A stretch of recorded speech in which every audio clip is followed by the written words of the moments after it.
Hello friends, आप सभी का स्वागत है स्टडी फाउंडेशन यूट्यूब चैनल पे। इस वीडियो में हम लोग इंडियन पॉलिटी का लेक्चर नंबर 11 डिस्कस करेंगे और ये लास्ट लेक्चर होगा। इसके बाद इंडियन पॉलिटी का लेक्चर जो है कंप्लीट हो जाएगा। आप लोग कमेंट कर सकते हैं इसके बाद हम लोग कौन सा सब्जेक्ट स्टार्ट करेंगे। तो आइए आज का लेक्चर को शुरू करते हैं और आज का लेक्चर में हम लोग जितना भी स्मॉल स्मॉल टॉपिक है उसको डिस्कस कर लेते हैं। तो शुरू करते हैं। तो आइए इंडियन पॉलिटिकल लेक्चर को शुरू करते हैं और इस वीडियो में हम लोग जितना भी स्मॉल स्मॉल टॉपिक है उसको वन बाय वन डिस्कस करेंगे। तो सबसे पहले डिस्कस करते हैं फाइनेंस कमीशन। फाइनेंस कमीशन के बारे में आर्टिकल 280 में दिया है। फाइनेंस कमीशन का जो चेयरमैन है उसको अपॉइंट कौन करते हैं? प्रेसिडेंट ऑफ इंडिया करते हैं। इसका टेन्योर कितना होता है? 5 ईयर का होता है।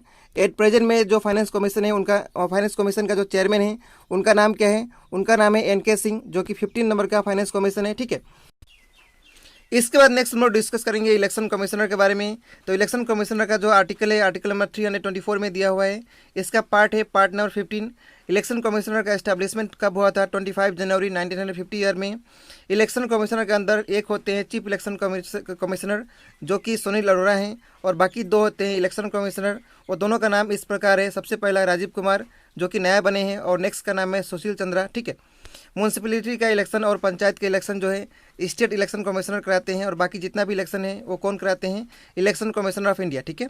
इसका अपॉइंटमेंट कौन कराते हैं? प्रेसिडेंट ऑफ इंडिया कराते हैं। उसके बाद नेक्स्ट आपको याद रखना है टेन्योर कितना होता है। इन सभी का टेन्योर होता है 6 ईयर्स या फिर 65 ईयर्स, दोनों में से जो पहले होगा। सबसे पहला इलेक्शन कमिश्नर का नाम क्या है? सुकुमार सेन। ये भी आपको ध्यान रखना है।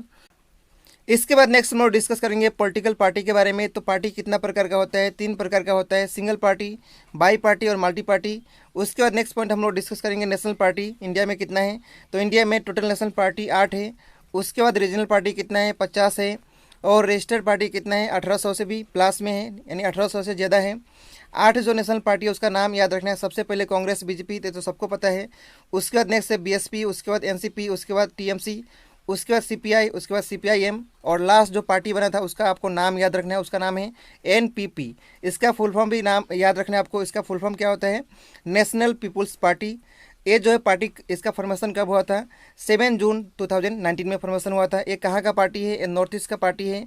नॉर्थ ईस्ट में कहाँ? मेघालय का पार्टी है। तो ये आपको याद रखना है। नॉर्थ ईस्ट का सबसे पहला पार्टी है। तो ये आपको पॉइंट बहुत ही अच्छी तरह से ध्यान रखना है। इसके बाद नेक्स्ट टॉपिक हम लोग डिस्कस करेंगे ऑफिशियल लैंग्वेज। ऑफिशियल लैंग्वेज के बारे में पार्ट नंबर 17 में दिया है। इसका आर्टिकल है 343। ये जो है 8 शेड्यूल में आपको देखने के लिए मिलेगा ऑफिशियल लैंग्वेज के बारे में। इंडिया में टोटल शेड्यूल लैंग्वेज कितना है? 22 है। ठीक है। उसके बाद लास्ट जो लैंग्वेज ऐड हुआ था 92 अमेंडमेंट करके 2003 में इसको ऐड किया गया था। 4 लैंग्वेज ऐड किया गया था। उसका नाम भी याद रखना है। बोडो ऐड किया गया था, डोगरी किया गया था, मैथिली किया गया था, और संथाली किया गया था। ठीक है। इसके बाद नेक्स्ट टॉपिक हम लोग डिस्कस करेंगे नीति आयोग के बारे में। तो सबसे पहले इसका फुल फॉर्म याद रखना है। इसका फुल फॉर्म क्या होता है? National institution for transforming India. ठीक है। इससे पहले नीति आयोग से पहले क्या हुआ करता था? प्लानिंग कमीशन हुआ करता था। देख सकते हैं यहाँ पे। तो आपको याद रखना है नीति आयोग का फॉर्मेशन कब हुआ था? 1 जनवरी 2015 में इसका फॉर्मेशन हुआ था। इसका हेडक्वार्टर कहाँ पे? न्यू दिल्ली में है। ठीक है। उसका नेक्स्ट आपको याद रखना है इसका चेयरपर्सन कौन है? नरेंद्र मोदी हैं। इसका वाइस चेयरपर्सन का नाम क्या है? राजीव कुमार हैं। इसका CEO का नाम क्या है? अमिताभ कांत। तो बहुत ही इंपॉर्टेंट है, नीति आयोग से भी क्वेश्चन पूछता है। ठीक है। इसके बाद नेक्स्ट हम लोग डिस्कस करेंगे सोर्सेस ऑफ इंडियन कॉन्स्टिट्यूशन, यानी कौन सा चीज़ कहाँ से लिया गया है। आपको पता होगा इंडिया में जितना भी चीज़ है वो कहीं ना कहीं से बोरो किया गया है। तो ये आइए वन बाय वन देखते हैं। तो सबसे पहले UK यानी ब्रिटेन से क्या क्या लिया गया था। तो इंपॉर्टेंट देखेंगे हम लोग, जो एग्जाम पॉइंट ऑफ व्यू से बहुत ज़्यादा इंपॉर्टेंट है। तो कैबिनेट सिस्टम जो है UK से लिया गया था। उसके बाद पार्लियामेंट्री गवर्नमेंट यहीं से लिया गया था। बाई कैमरल पार्लियामेंट यहीं से लिया गया था। केक का जो ऑफिस है यहीं से लिया गया था, यहीं से मतलब UK से। और सिंगल सिटीजनशिप जो है कॉन्सेप्ट, ये भी यहीं से लिया गया था। ठीक है। उसके बाद USA से क्या क्या लिया गया था। इंडिया जो है रिटन कॉन्स्टिट्यूशन जो है इसका जो कॉन्सेप्ट है कहाँ से लिया गया था? USA से लिया गया था। Vice president as the ex official chairman of upper house, ये भी यहीं से लिया गया था। फंडामेंटल राइट का कॉन्सेप्ट जो है यहीं से लिया गया था। सुप्रीम कोर्ट का कॉन्सेप्ट यहीं से लिया गया था। ठीक है। Independence of judiciary and judicial review, ये भी यहीं से लिया गया था। और प्रेम्बल का कॉन्सेप्ट भी USA से ही लिया गया था। ठीक है। नेक्स्ट हम लोग डिस्कस करेंगे USSR से क्या लिया गया था। तो बहुत बार एग्जाम में पूछता है फंडामेंटल ड्यूटी का कॉन्सेप्ट कहाँ से लिया गया था। तो USSR से लिया गया था। ठीक है। इसके बाद ऑस्ट्रेलिया से क्या लिया गया था? कॉन्करेंट लिस्ट का कॉन्सेप्ट जो है ऑस्ट्रेलिया से लिया गया था। Joint seating in the preamble जो है ये भी ऑस्ट्रेलिया से लिया गया था। उसका जापान से क्या लिया गया था? प्रोसीड्यूर एस्टेब्लिशमेंट बाय लॉ, ये जापान से लिया गया था। जर्मनी से क्या लिया गया था? इमरजेंसी का कॉन्सेप्ट। ठीक है। उसके बाद नेक्स्ट कनाडा देश से क्या लिया गया था, scheme of federation with strong centre, ये कॉन्सेप्ट कहाँ से लिया गया था, कनाडा से। उसके बाद distribution of power between centre and state जो है ये भी कॉन्सेप्ट कनाडा देश से लिया गया था।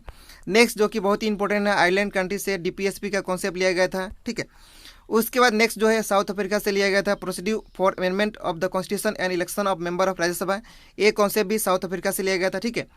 उसके बाद फ्रांस से क्या लिया गया था, Republic and ideals of liberty equality fraternity in the preamble, ये कॉन्सेप्ट कहाँ से लिया गया था, फ्रांस से लिया गया था, ठीक है। इसके बाद नेक्स्ट टॉपिक हम लोग डिस्कस करेंगे अमेंडमेंट के बारे में। तो जो इंपॉर्टेंट अमेंडमेंट हुआ है उसके बारे में हम लोग डिस्कस करेंगे। तो सबसे पहला अमेंडमेंट हुआ था, कब हुआ था, 1951 में हुआ था। तो एग्जाम में पूछता है सबसे पहले बार अमेंडमेंट कब हुआ था। नेक्स्ट जो है 42 अमेंडमेंट आपको याद रखना है, 1976 में हुआ था। इसको कहा जाता है मिनी कॉन्स्टिट्यूशन। क्यों कहा जाता है, क्योंकि इसके दौरान ही फंडामेंटल ड्यूटी का कॉन्सेप्ट ऐड किया गया था, ठीक है।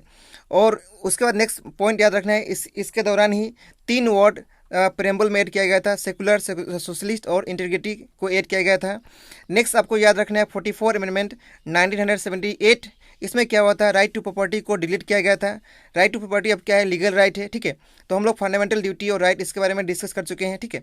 नेक्स्ट उसके बाद आपको याद रखना है 61 अमेंडमेंट 1989 में, इसमें क्या किया गया था, वोटिंग का जो एज है 21 से 18 ईयर्स किया गया था। तो ये भी बहुत इंपॉर्टेंट है। उसके बाद 73 अमेंडमेंट 1993 में पंचायती राज का कॉन्सेप्ट ऐड किया गया था। 74 में क्या किया गया था, म्यूनसिपैलिटी का जो कॉन्सेप्ट है इसको ऐड किया गया था। उसके बाद नेक्स्ट जो है 86 अमेंडमेंट 2002 में, यानी 86 अमेंडमेंट 2002 में क्या किया गया था, फंडामेंटल ड्यूटी में एक और ऐड किया गया था, राइट टू एजुकेशन को, ठीक है, जो कि आर्टिकल नंबर 21 में आता है, 21A में आता है। उसके बाद नेक्स्ट आपको याद रखना है 101 अमेंडमेंट जो कि 2017 में हुआ था, इसमें जीएसटी को इंट्रोड्यूस किया गया था। उसके बाद नेक्स्ट आपको याद रखना है 103 अमेंडमेंट 2019 में, इसमें 10% EWS यानी इकोनॉमिकली वीकर सेक्शन के लिए ऐड किया गया था। तो ये सब इंपॉर्टेंट अमेंडमेंट है जो कि एग्जाम पॉइंट ऑफ व्यू से आपको याद रखना है।